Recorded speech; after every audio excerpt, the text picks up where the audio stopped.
사사기 6장 1절로 10절의 말씀인데 우리 7절부터 보겠습니다.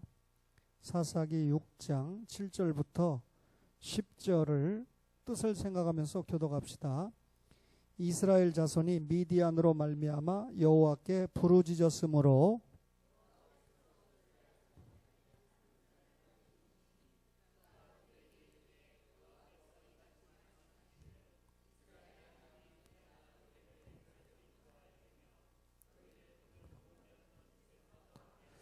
애굽 사람의 손과 너희를 학대하는 모든 자의 손에서 너희를 건져내고 그들을 너희 앞에서 쫓아내고 그 땅을 너희에게 주었으며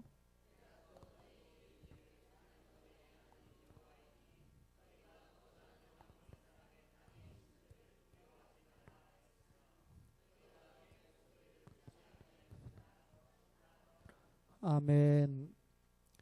이 사사 시대를 구체적으로 보여주는 한 성경이 사사기, 그 다음에 룻기 이렇게 두 권의 성경으로 볼 수 있습니다. 사사시대가 끝나고 나면 왕정시대가 시작되지 않습니까? 그런데 여러분 이 사사시대 앞에는 누가 활동을 했냐면 모세의 뒤를 이은 여호수아가 활동을 했어요. 사사기 2장 7절을 보실까요? 사사기 2장 7절에 보니까 백성이 여호수아가 사는 날 동안과 여호수아 뒤에 생존한 장로들 곧 여호와께서 이스라엘을 위하여 행하신 모든 큰 일을 본 자들이 사는 날 동안에 여호와를 어떻게 하라고요? 섬겼더라. 그러니까 여호수아, 그 다음에 여호수아와 함께한 지도자들이 살아있을 때까지는 하나님을 잘 섬기고 말씀을 잘 지켰는데 그만 여호수아가 죽고 난 다음에 10절 마지막에 보세요. 10절에 그 세대의 사람도 다 그 조상들에게로 돌아갔고 그 후에 일어난 다른 세대는 여호와를 알지 못하며 여호와께서 이스라엘을 위하여 행하신 일도 알지 못하였더라. 그러니까 신앙 계승이 되지 않았다는 뜻이죠. 여기에서 이스라엘의 비극이 일어났죠. 모세가 설교할 때 가나안 땅에 들어가서 하나님의 말씀에 순종하면 복을 받지만 순종하지 못하면 저주를 받는다. 이렇게 말씀한 것이 하나님의 말씀 아닙니까? 그러면 여러분 3장 7절을 보세요. 3장 7절을 보면 사사 누구 이야기가 나오죠? 첫 번째 사사인 온니엘 이야기가 나오는데 사사시대 공식이 첫 번째 7절 이스라엘 자손이 여호와의 목전에 악을 행하여 여호와의 목전에 악을 행했다는 건 우상을 섬겼다는 얘기죠. 1, 2계명을 어겼다는 뜻입니다. 그죠? 제가 길게 설명 안 해도 거기 보니까 바알과 아세라를 섬겼다 그랬죠. 그러니까 두 번째 공식이 뭡니까? 8절 여호와께서 이스라엘에게 뭐라고요? 진노하사. 하나님만 섬겨야 되는데 우상을 섬기니까 하나님이 진노해서 이방 나라에 붙여가지고 8절 마지막에 몇 년 동안 종로로 시킵니까? 8년 동안 섬기게 했어요. 8년 동안 종로로 다다가 너무 괴로우니까 9절에 이스라엘 백성이 어떻게 하죠? 이스라엘 자손이 여호와께 부르짖음에 회개했단 말이죠. 그러니까 네 번째 공식이 여호와께서 이스라엘 자손을 위하여 한 구원자를 세웠는데 그분이 누굽니까? 온니엘이에요. 온니엘은 사사죠. 사사. 그러면 2장 18절 보세요. 2장 18절에 보니까 16절에 보니까 여호와께서 사사들을 세우사 노략자의 손에서 그들을 뭐라고요? 구원하게 하셨다. 그럼 사사는 재판하는 사람인데 이방 나라가 쳐들어왔을 때 구원하는 대장의 역할을 했어요. 18절 보세요. 2장 18절에 여호와께서 그들을 위하여 사사들을 세우실 때에는 하나님이 그 사사와 어떻게 했어요? 함께 하셨다. 하나님이 사사와 함께 하시니까 사사를 구원자로 세웠을 때 승리했어요. 결국 누가 승리하게 한 거죠? 하나님이 승리하게 한 겁니다. 그러면 온니엘이 최초의 선지자인데 자 3장 10절 보세요. 3장 10절에 여호와의 영이 그에게 임하셨으므로 그가 이스라엘의 사사가 되어 나가서 싸울 때에 마지막에 이겼어요? 졌습니까? 이겼습니다. 그렇죠? 그러면 공식이 어떻게 되죠? 여호와의 목전에 악을 행했다. 범죄. 여호와께서 이스라엘 자손들에게 진노했다. 그 다음에 하나님의 심판. 그 다음에 회개죠. 이스라엘 자손이 여호와께 부르짖었다. 회개입니다. 회개 기도죠. 그러니까 사사를 세워서 한 구원자를 세워서 구원했다. 이게 공식입니다. 자, 그러면 두 번째로 가볼까요? 자, 우리 12절 보세요. 3장 12절에 보니까 사사 누구 얘기가 나옵니까? 에운 이야기가 나오죠. 첫 번째 공식, 이스라엘 자손이 또 여호와의 목전에 뭐 했습니까? 악을 행했어요. 자, 우상을 섬겼다는 말이죠. 그러니까 그 뒤에 여호와께서 모압 왕 에글론을 강성하게 하사 그들을 대적하게 했다. 이방 나라가 쳐들어오게 했죠. 그러니까 이스라엘 백성들이 18년 동안 14절에 보니까 종로로 하다가 15절 시작. 이스라엘 자손이 여호와께 부르짖음에 회개 기도했습니다. 하나님 살려주세요. 기도했습니다. 그랬더니 여호와께서 그들을 위하여 15절에 뭘 세웠습니까? 한 구원자를 세우셨으니 이 한 구원자가 사사 누굽니까? 에웃입니다. 그렇죠? 왼손잡이 사사 에웃을 세워가지고 결국 자 어떻게 됐나 봅시다. 29절 보세요. 그때 모압 사람 약 10,000명을 죽였으니 모두 장사요 모두 용사라 한 사람도 도망하지 못하였더라. 30절 시작. 그날에 모압이 이스라엘 수하에 굴복함에 그 땅이 80년 동안 평온하였더라 그랬습니다. 여러분 공식이 그대로 이루어졌죠. 12절에 보니까 악을 행했다. 범죄입니다. 12절에 모압 왕 에글론이 쳐들어오겠다. 심판이죠. 15절에 이스라엘 백성이 회개 기도했다. 회개죠. 그 다음에 여호와께서 구원자 사사를 세워서 승리하게 했다라고 하는 내용입니다. 하나만 더 볼게요. 4장 보세요. 4장에 보니까 사사 누가 나옵니까? 드보라가 나옵니다. 그 앞에 사사 삼갈 이야기가 31절에 나오는데 이건 한마디로만 압축을 했어요. 그러니까 모든 과정을 다 생략하고 사사 삼갈을 세워서 이스라엘을 블레셋에서 구원했다 이렇게 나오는데 드보라 이야기를 볼게요. 사사 가운데 최초의 여자 사사가 누굽니까? 드보라입니다. 그렇죠? 4장 1절을 보세요. 에옷이 죽으니 이스라엘 자손이 또 여호와의 목전에 악을 행했다. 또 우상 숭배한 거죠. 참 이게 비극입니다. 오늘 김명자 권사님이 동일한 범죄를 짓지 않도록 도와달라 이렇게 기도했는데 참 우리가 동일한 범죄를 짓지 않는다는 게 얼마나 고도의 노력을 해야 되는지 경험을 했습니다. 2절에 보세요. 4장 2절에 여호와께서 하솔에서 통치하는 가나안 왕 야빈의 손에 그들을 파셨다. 범죄하니까 이방 나라가 또 침입하게 한 겁니다. 그랬더니 3절 마지막에 보세요. 20년 동안 이스라엘 자손을 심히 학대했으므로 이스라엘 자손이 뭐라고요? 여호와께 부르짖었더라. 또 회개하고 기도하는 겁니다. 4절에 보니까 그때 랍비돗의 아내 여선지자 드보라가 이스라엘에 뭐가 됐죠? 사사가 됐다. 하나님이 세우신 사사와 하나님이 함께 한다고 그랬습니까? 함께 안 한다고 그랬습니까? 함께 한다고 그랬습니다. 그렇죠? 오늘은 뭐 저하고 34년을 동행한 사람이 식사 준비를 했기 때문에 맛있게 했다는 소리는 안 하겠습니다. 혹 맛있었다면 박연섭 집사님이 도와줘서 맛있었는데 아무리 맛있어도 그렇지 한 번만 반만 저같이 먹고 말지 2번, 3번 먹으니까 오후에 힘들잖아요. 6월, 7월이 되면 더 힘들어질 텐데 초원 가족들은 말씀으로 승부를 해야 됩니다. 그렇죠? 예. 그러면 계속 들어봅시다. 사사가 됐죠. 그래서 여선지자 드보라가 사사가 돼가지고 바락을 협력자로 세워가지고 승리하잖아요. 그래서 5장을 보세요. 드보라와 바락의 승리에 감사한 노래가 전개가 되다가 오늘 여러분과 저가 맞이하는 사사기 몇 장을 맞이합니까? 6장 보세요. 6장 이제. 오늘 6장 1절에서 10절까지 말씀인데 6장의 제목이 누구라고 되어 있습니까? 사사 기드온. 보통 이 12명의 사사 가운데 사사 기드온과 삼손을 우리가 잘 기억을 하는데 오늘 1절을 보세요. 이스라엘 자손이 또 여호와의 목전에 악을 행하였으므로 또 우상숭배했다는 거죠. 정신없는 친구들이에요. 그죠? 역사를 바로 하는 사람들은 과거의 잘못된 역사를 보고 나는 이렇게 하면 안 되겠다. 과거의 잘된 역사를 보고 나는 이렇게 해야 되겠다. 이렇게 역사를 공부하는 목적이 나오는데 또 여호와의 목전에 악을 행합니다. 그래서 여호와께서 7년 동안 그들을 누구의 손에 넘깁니까? 미디안의 손에 넘깁니다. 범죄하니까 하나님이 심판했죠. 그래서 여러분 2절을 보세요. 미디안의 손이 이스라엘을 이겼죠.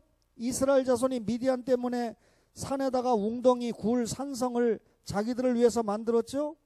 이스라엘이 파종할 때면 미디안과 아말렉과 동방 사람들이 치러 올라왔죠.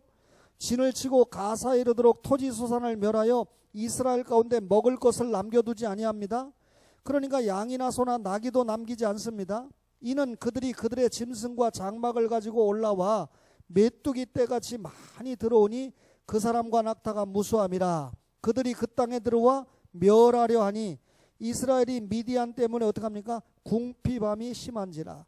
이에 이스라엘 자손이 여호와께 부르짖었더라. 공식을 보세요. 그동안 여호와의 목전에 악을 행했다. 우상을 섬겼다. 하나님이 이방 나라를 붙여서 징계했다.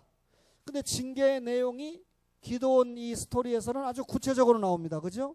이 미디안 연합군들이 얼마나 이스라엘 백성을 괴롭혔으면 6절에 보니까 이스라엘이 미디안으로 말미암아 궁핍함이 심한지라 그랬습니다. 필리핀에 가보니까요, 제가 2012년도에 살지 않았습니까? 그때만 해도 제가 길이 그렇게 밀렸다고는 생각하지 않았어요. 근데 이번에는 완전히 마비더군요. 그러니까 몇 년 동안 필리핀이 잘 살게 된 것 같아요. 그나마. 그래서 차도 많이 늘어나고 그랬는데, 그럴 때 어느 목사님이 경찰을 동원해가지고 대통령 뚫고 지나가듯이 이렇게 해주면 목사들이 얼마나 깜짝 놀라겠어요. 그러니까 그분에게 선교비라고 내놓고 가는 비극적인 현장이 필리핀인데, 저희는 뭐 그런 특혜를 받지 못하니까 마냥 밀려서 갑니다. 크리스찬 조이풀 크리스찬 스쿨에 가니까 그래도 아이들이 학교에서 해준 교복이라도 입고 있으니까 제가 괜히 고민이 되는 거예요. 커나는 아이들이니까 1년 지나고 나면 교복을 새로 해줘야 되는데 그 교복을 새로 해주는 비용도 만만치 않잖아요. 사립학교니까. 그리고 또 그 아이들에게 도시락을 싸오게 하지만 한 주일에 2번은 학교에서 점심을 줍니다. 사립학교니까. 매번 급식을 다 해준다면 좋은 학교가 되는 거죠. 제가 여러분 대전 중앙국민학교를 1학년 딱 다녔는데, 대전 중앙국민학교는 제가 대전에서 살 때 제일 좋은 국민학교 중에 하나였어요. 제일 좋은 대전시에서. 그런데 학구제라고 그러죠. 제가 괴정동으로 어머니가 집을 아버지가 집을 진 게 아니고 어머니가 집을 져서 이사를 가는데 중앙국민학교를 다닐 수가 없어요. 왜냐하면 이사를 갔으니까 가까운 학교로 가라. 그래서 제가 백운국민학교로 강제 전학을 갔는데, 강제 전학을 간 데가 대전 공군기교단 앞에였어요. 대전 공군기교단 안에 관사에 사는 애들 가운데는 소령, 중령 뭐 이렇게 있는데, 소령이 헌병이면 중령이 헌병이 아니면 중령 자식들이 소령 자식들에게 꼼짝 못 하더라고요. 그때 그랬습니다. 그런데 중앙국민학교에 같이 다녔던 얘네들은 한 명도 전학을 안 왔어요. 그러니까 군사정권 시대다 보니까 그때만 해도 얼마나 군인들이 힘이 있었던지 우리 애들은 중앙국민학교 그냥 다니게 한다. 그래 놓고 공군 부대버스가 애들을 나르는 거예요, 거기에.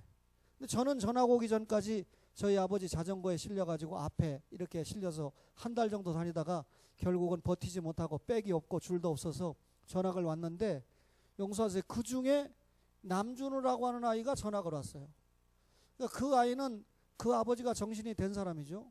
그 부대에서 굉장히 높은 사람이고, 또 자기 형님도 공군 대령 출신인데 지난번에 제가 간증한 대로 이 파이로트 가르치다가 청주에서 사람 죽이지 않으려고 행간을 이 논으로 틀었다가 죽은 사람입니다. 죽은 그 형제인데, 어쨌든 그 아이만 전학을 와서 제가 야, 이 아이는 그래도 싸가지가 있다. 제가 어렸을 때 철이 들었거든요.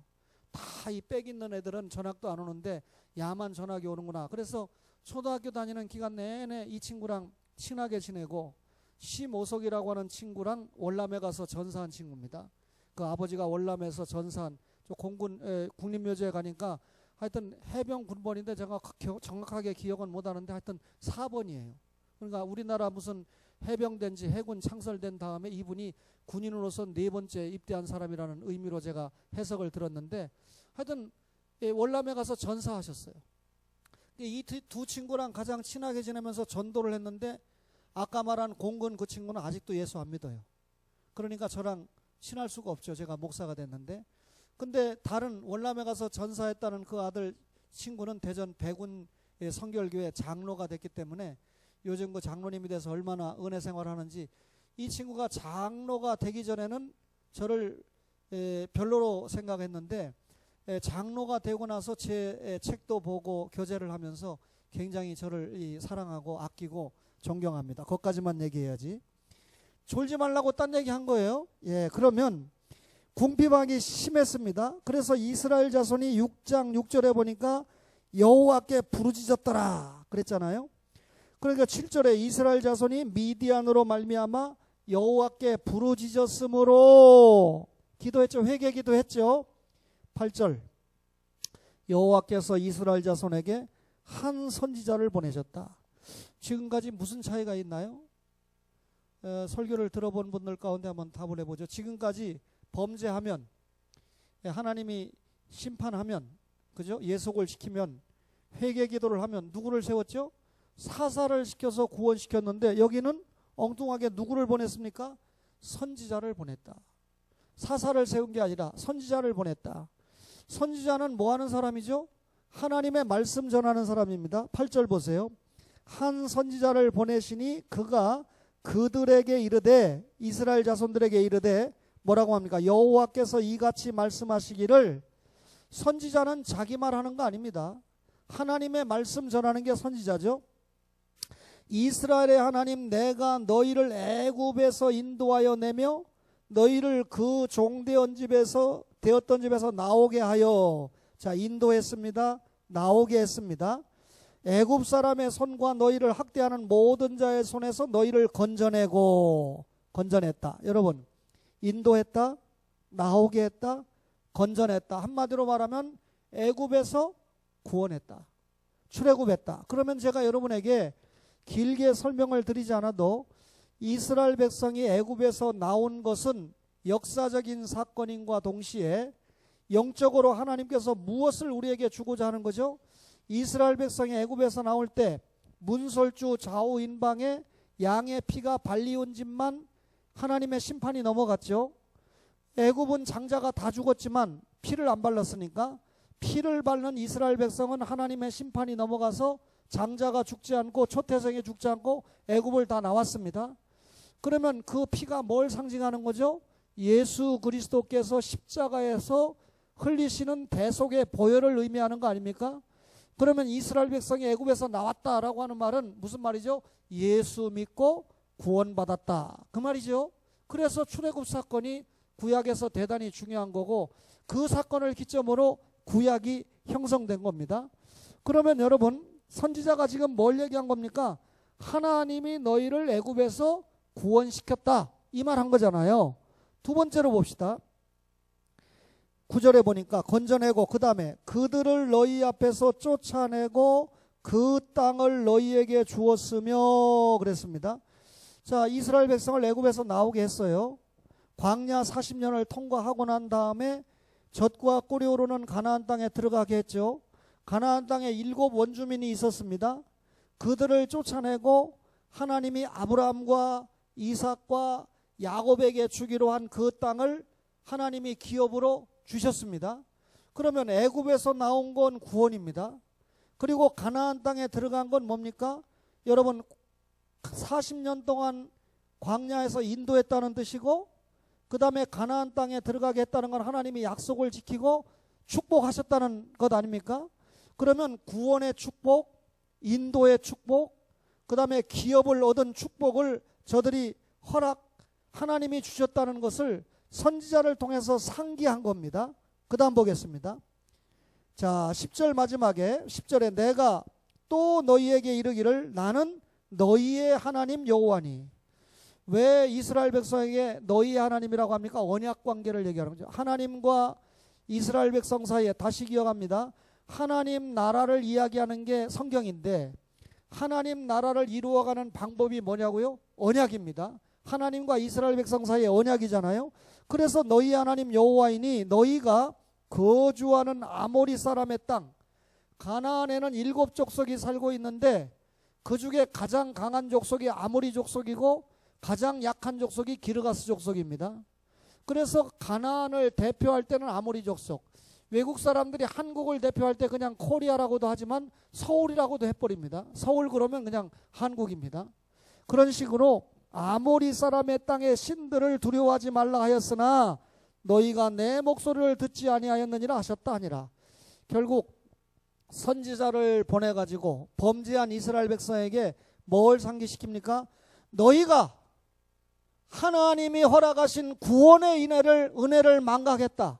이걸 지적하는 겁니다. 너희가 가나안 애굽에서 나와가지고 광야 40년 동안 하나님이 인도하신 그 인도의 하나님을 망각했다. 너희로 하여금 약속을 지키고 적과 꾸려놓는 가나안 땅까지 들어가도록 총체적으로 축복하신 하나님을 너희들이 잊어버렸다. 그러면 이스라엘 백성이 또 하나님 앞에 여호와의 목전에서 악을 행했다. 뭐 때문에 그랬습니까? 여호와의 구원을 잊어버리고 여호와의 인도와 통치를 잊어버리고 하나님이 자신들과 함께하며 축복한다는 사실을 잊어버리니까 자꾸 하나님 외에 다른 것을 섬기는 거예요. 바알을 섬기고 여러분 아세라를 섬기고 오늘날로 말하면 물질을 섬기고 권력을 섬기고 그렇죠? 정욕을 섬기고 그렇게 되는 거 아닙니까? 그래서 여호와께서 7년 동안 그들을 미디안의 손에 넘겼는데 다른 성경과 달리 미디안의 손에 7년 동안 넘긴 결과 이스라엘이 얼마나 엄청난 고통을 당했는지를 오늘 본문에는 언급을 해 놓은 겁니다. 그렇죠? 그러면서 이들이 이제 하나님 앞에 회개만 하면 하나님이 사사를 세워서 다시 회복을 시키잖아요. 그런데 거듭된 이스라엘 민족의 범죄를 보면서 하나님이 안 되겠다. 이번에는 누구를 보내는 겁니까? 아예 선지자를 보내는 겁니다. 그러니까 오늘날 목사가 하나님의 말씀을 전할 때 여러분들이 잘하고 있습니다. 새벽기도 잘하고 있습니다. 선교 잘하고 있습니다. 격려하는 것도 있지만 하나님 앞에 잘 못할 때 하나님의 말씀을 전하는 거거든요. 그러면 하나님의 자녀들이 잘 못할 때 말씀을 전할 때는 그들의 죄를 어떻게 합니까? 지적합니다. 그들의 죄를 지적하는 이유가 뭡니까? 그 죄에서 떠나 하나님의 말씀으로 돌아오는 게 목적이죠. 그러면 오늘 다시 보겠습니다. 8절에 보니까 이스라엘의 하나님 내가 너희를 애굽에서 인도하여 내며 너희를 그 종되었던 집에서 나오게 하여 애굽 사람의 손과 너희를 학대하는 모든 자의 손에서 너희를 건져냈다. 하나님이 선지자를 통해서 주신 말이잖아요. 내가 너희를 구원했다. 그런데 너희가 이 구원의 은혜를 잊어버리고 또 하나님 앞에 범죄하느냐. 이 말은 달리 말하면 뭐죠? 하나님의 구원의 은혜를 간직하고 살아라. 그 말이죠. 두 번째는 그들을 너희 앞에서 쫓아내고 그 땅을 너희에게 주었다. 이 말은 40년 광야를 인도하고 마침내 너희 조상들에게 약속한 그 땅을 너희에게 주었는데 너희가 어찌 거기에 거주하는 아모리 사람의 땅의 신들을 두려워하고 그들을 섬기고 뭐 그들을 섬기면 농사가 잘 돼? 그들을 섬기면 뭐 풍요가 와? 하나님의 말씀이 아닌데 어떻게 그들을 섬기고 마지막에 10절 마지막에 너희가 내 목소리를 듣지 아니하였느냐? 다시 말하면 하나님의 말씀을 듣지 않았느냐? 결국 이스라엘 백성이 사는 길이 뭡니까? 하나님의 말씀을 듣고 하나님의 말씀에 순종하는 길 아닙니까? 그러면 이스라엘 백성이 지금 여러분 미디안의 손에 붙여져서 고통을 당하는 이유가 뭡니까? 구원의 은혜를 망각하고 인도해 주시는 하나님의 은혜를 망각하고 끝까지 함께 하시면서 축복하시는 하나님의 은혜를 송두리째 망각하고 한마디로 말하면 가나안 땅에 들어가서 하나님의 말씀에 순종하면 복을 받고 불순종하면 저주를 받는다는 그 말씀을 망각하고 너희가 살아갈 수 있느냐, 그 말이죠. 결국 이 회개하고 이스라엘 백성들이 하나님 잘못했습니다, 회개하고 기도하면 그동안 사사를 세워서 용서했는데, 회복을 시켰는데, 지금은 선지자를 통해서 이렇게 말씀을 준 겁니다. 11절 보세요. 자, 6절 마지막에 보니까 궁핍함이 덩하니까 이스라엘 자손이 하나님께 부르짖었잖아요. 근데 선지자를 통해서 특별히 말씀을 하시다가 11절에 누가 나옵니까? 요아스의 아들 기드온이 포도주 틀에서 타작하고 있었죠. 12절에 여호와의 사자가 기드온에게 말씀합니다. 큰 용사여, 여호와께서 너와 함께 하시도다. 시종이 여이래요. 사사들에게는 하나님이 함께 하신다고 그랬어요, 안 했어요? 함께 하신다고 했습니다. 기드온이 13절에 대답합니다. 오 나의 주여, 여호와께서 우리와 함께 계시면 어찌하여 이 모든 일이 우리에게 일어났나이까? 사사 기드온의 모습을 보세요. 하나님 앞에 세 가지를 가지고 따집니다. 첫째로, 오 나의 주여, 여호와께서 우리와 함께 계시면 어찌하여 이 모든 일이 우리에게 일어났나이까? 하나님이 우리 이스라엘 백성과 함께 하신다면 우리가 어떻게 이 미디안에 7년 동안 붙여가지고 이렇게 고통을 당하고 궁핍함을 당하겠습니까? 아까 필리핀 아이들을 얘기했는데 그 중에 배가 고픈 아이들이 있잖아요. 그죠? 3번씩이나 밥을 먹고 또 집에 두고 온 가난한 엄마나 아버지를 생각하면서 싸가려고 하는 아이들도 있고, 그런 아이들은 조금 정신적으로 저희들도 어렸을 때 그런 경험이 있잖아요. 그죠?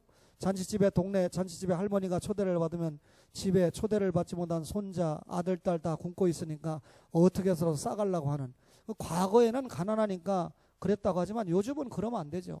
또 교회 나오면서 무조건 뭐 있으면 싸가려고 하고, 그런 건 또 과거의 이 전통 폐습에서 나온 적인데 별로 아름다운 모습은 아닙니다. 그렇죠? 교회 오래 나오신 분들은 예를 들면 교회 음식이 남았으면 이게 누구에게 필요할까? 이걸 누구에게 주면 가장 혜택을 입고 잘 넘어갈 수 있을까 생각하면서 어떻게 하든지 형제를 도우려고 하고 나누어 주려고 하는 그런 모습이 있어야 되거든요. 여러분, 바울 사도가 위대한 사도인데요. 바울 사도가 주님의 말씀을 13권이나 기록했는데 그분은 예수님을 직접 눈으로 본 분은 아닙니다. 부활하신 후에 다메섹 도상에서 잠깐 봤죠. 베드로 같은 경우는 3년 동안 예수님 직접 보면서 교육을 받았잖아요. 그러니까 베드로는 예수님의 말씀을 인용을 잘하는데 바울은 예수님에게 직접 말씀을 들은 일이 없어요. 그런데 이 바울이 기록한 성경 가운데 사도행전 10장 35절만 예수께서 이르시되 주는 자가 받는 자보다 복이 있다 하리라는 말씀을 인용을 했습니다. 주님이 주는 자가 받는 자보다 복이 있다. 주는 자가 복이 있어요, 받는 자보다. 그런데 받으려고 하면 복이 있는 겁니까, 없는 겁니까? 필리핀에 가서 주는 자가 복이 있습니다. 목사님들 가운데 어떻게 하든지 주려고 하는 자가 복이 있습니다. 그렇죠? 여러분, 바울 사도가 예수님의 말씀을 직접 인용한 딱 한 구절이 주는 자가 받는 자보다 복이 있다 그랬습니다. 그러면 여러분과 저가 여러분 이런 마음을 가지고 살아야 되거든요. 여기 보세요. 나의 주여 여호와께서 우리와 함께 계시면 어찌하여 이 모든 일이 우리에게 일어났나이까? 지금 이 기드온이 불만을 표하는 겁니다. 하나님이 함께 하시면 어떻게 우리가 이렇게 힘들게 살 수 있습니까? 또 두 번째, 우리 조상들이 일찍이 우리에게 이르기를 여호와께서 우리를 애굽에서 올라오게 하신 것이 아니냐 한 그 모든 이적이 어디 있나이까? 하나님이 우리 조상들을 광야 40년 동안에 불기둥, 구름기둥, 만나 매출하기 엄청난 이적으로 인도하셨는데 도대체 그 모든 이적이 어디 있길래 우리가 이렇게 강력한 미디안의 손에 넘겨져서 이렇게 고통을 당하게 하십니까? 따진 거죠. 세 번째, 이제 여호와께서 우리를 버리사 미디안의 손에 우리를 넘겨주셨나이다.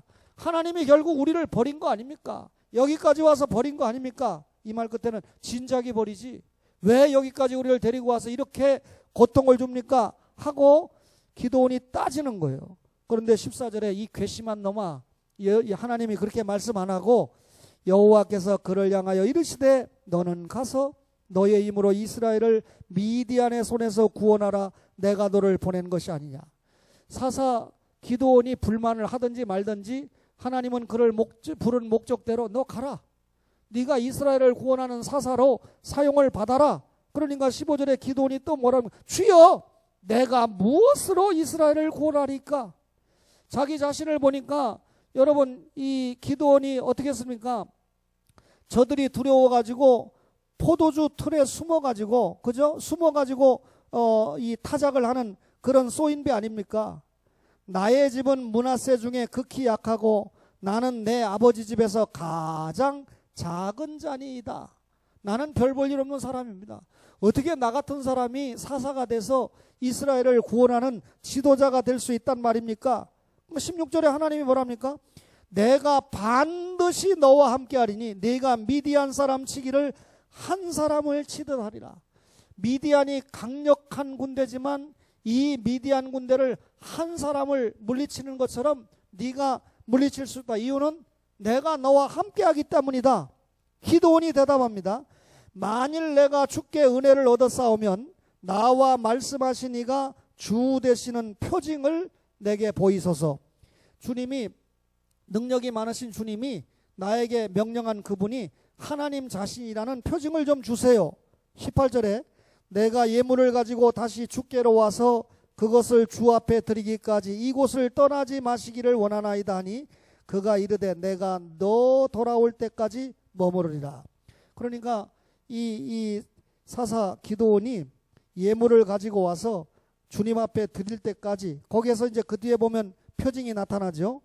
내가 나를 좀 기다려달라. 그러면 내가 하나님한테 야 인마 나 바빠.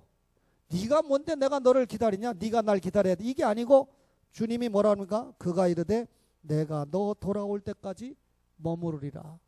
여러분 여기서 뭘 생각해야 되냐면요, 하나님은 지금 언약 백성을 죽이는 게 목적입니까? 살리는 게 목적입니까? 살리는 게 목적이에요. 거듭해서 범죄하는 이스라엘 백성들에게 선지자를 보내가지고 구원의 은혜를 기억해야 된다. 하나님이 인도하시고 축복하시는 은혜를 잊어서는 안 된다. 언제나 하나님의 말씀을 읽고 듣고 그 가운데 기록한 것을 지키는 생활을 해야 된다 하는 말씀을 깨우쳐 주신 후에 이스라엘 백성으로 하여금 지금 회개 기도하니까 사사를 세워서 구원해 주는 겁니다. 그러면 지금 이 사사 기드온을 세워가지고 기드온 300용사를 통해서 이스라엘을 구원해야 되는데 그만 이 사사가 기드온이 말을 들으려고 하지 않습니다. 그러면서 뭐 이런 얘기 저런 얘기 하더니 하나님 당신이 진짜 나에게 명령한 하나님 맞는지 표징을 보여주세요. 내가 잠깐 예물을 가지고 올 테니까 좀 그때까지 기다리셔. 근데 하나님이 야 네가 뭔데 날 기다리게 해. 이게 아니고 그래 내가 너 돌아올 때까지 머무르리라, 기다리리라. 이게 무슨 말입니까? 한 영혼의 구원을 위해서 기다리시는 주님의 심정을 확실하게 보여주고 있는 겁니다. 하나님께서 언약하신 언약 백성인 이스라엘 백성이 하나님 앞에 회복되고 돌아오는 것을 간절하게 기다리시는 분이기 때문에 하나님이 지금 누구를 써야 됩니까? 사사 기드온을 써야 됩니다. 그러니까 이 기드온이 이야기하고 돌아올 때까지 하나님은 그때까지 기다리시는 수밖에 없어요. 하나님이 택하신 영혼을 구원하기 위해서 오늘도 기다려주시는 하나님의 모습을 보는 거죠. 돌아온 탕자가 돌아올 때까지 끝까지 기다려주는 아버지의 모습을 우리가 여기에서 분명히 보는 거죠. 여러분과 제가 영혼을 생각하면서 전도합니다. 한 영혼 전도하기가 얼마나 어렵습니까? 그죠? 실감하는 거 아닙니까? 그런데 여러분 우리가 이 필리핀이라든지 다른 이 외국에 지금 복음을 전해서 단숨에 저렇게 많은 영혼을 주님 앞에 돌아오게 할 수 있다면 하나님의 나라 관점에서 볼 때 한국의 영혼이나 미국의 한 영혼이나 필리핀의 한 영혼이 같은 천하보다 귀한 영혼입니다. 그런 의미에서 우리가 국내 전도를 포기하자는 말이 아니고 여러분 이 바울이 동족 유대인을 위해서 얼마나 구원시키기 위해서 노력을 했습니까? 그래서 회당마다 찾아간 거 아닙니까? 동족의 전도를 위해서 우리가 정말 기가 막히게 노력을 하고 헌신을 해야 되지만 또 선교에도 우리가 못지않게 열심히 최선을 다해서 하나님 앞에 열매를 드리는 것이 얼마나 귀한 일인지 모릅니다. 그렇죠? 다시 이 새로운 학기가 시작되었는데, 내일은 제가 총회신학교에서 강의를 하지만 신학교에 온 사람들은 구원의 은혜는 체험했다고 봅니다. 뭐 열애가 있을 수 있지만, 따라서 구원의 은혜를 체험한 사람들에게는 하나님의 말씀을 잘 깨달을 수 있도록 계속해서 제가 공략하는 것이 제 책임입니다. 그러나 부산 외국어대학 같이 하나님의 말씀을, 구원의 은혜를 체험하지 못한 학생들이 대부분인 이 학생들, 어떤 친구는 기독교를 교양으로 알기 위해서 온 친구도 있고, 어떤 친구는 내가 교회 다니니까 학점을 쉽게 딸 것이다 생각해서 온 친구도 있고, 어떤 친구는 또 그동안 몇 년 동안 제가 강의하다 보니까 그 강의 들을 만하다, 친구가 들어보라고 하니까 들어오는 친구도 있고, 여러 친구가 있습니다. 그런데 이번 학기에는 제 메일에 남아있는 친구와 어떤 친구는 뭐 기독교 이해는 별로 이 듣는 학생들이 없을 거다, 당연히 언제든지 신청하면 들어올 거다 생각했는데, 한번 외대에 전화해서 물어보세요. 기독교 이해는 학교 개설이 딱 이 컴퓨터 상이 열리자마자 불과 몇 분 내에 수강 신청 안 하면 못 들어옵니다. 그걸 여러분들이 알아줘야 돼요. 근데 여러분, 제가 예화가 잘 됐는지 모르겠지만 제 아들이 신학교 들어가기 전에는 그냥 지 아빠였거든요. 아니 그냥 목사였거든요. 신학교 들어가서 몇 주 공부해 보니까 우리 아빠가 쓴 책이 괜찮은 책이네, 우리 아빠가 설교 괜찮게 하시나 조금 느끼는 것 같아요. 요즘 조금 와서 저한테 신학교에서 있었던 이야기도 하고 신학적인 질문도, 과거에는 뭐 질문합니까? 아마 여기에 있는 많은 성도들 가운데 신아무개 집사가 설교 제일 열심히 들을 거예요. 왜냐하면 지금부터 듣는 거 다 자기에게 피가 살이 되고, 그 다음에 저는 이제 앞으로 찍해야 10년 설교하고 마칠 사람이지만 하나님이 건강을 보장해 주실 때, 저는 지금부터 이제 하나님의 말씀을 전할 그런 사명을 감당해서 70세까지 가려면 적어도 3, 40년 이상 설교 사명을 감당해야 되니까 열심히 듣고 공부하려고 하는 건 당연하지 않겠어요? 제 친구도, 예수 안 믿는 친구는 저를 안 알아주는데 예수 믿고 장로님이 된 친구는 저를 알아주더라고요. 아들도 신학교 안 가들 때는 그냥 그랬는데 신학교 가니까 알아주더라고요. 그렇다고 초원교회 모든 가족들에게 신학교 가라고 제가 말 못하잖아요.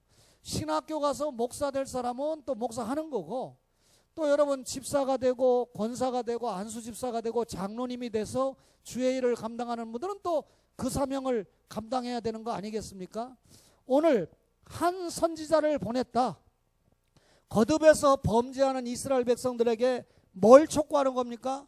너가 구원받은 은혜를 망각해서는 안 된다. 광야 40년 동안 너를 인도하고 보호하고 통치하신 하나님을 잊어서는 안 된다.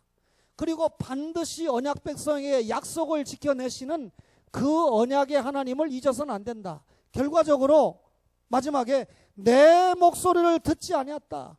하나님의 말씀을 듣고 그대로 순종하는 것을 촉구하는 것입니다.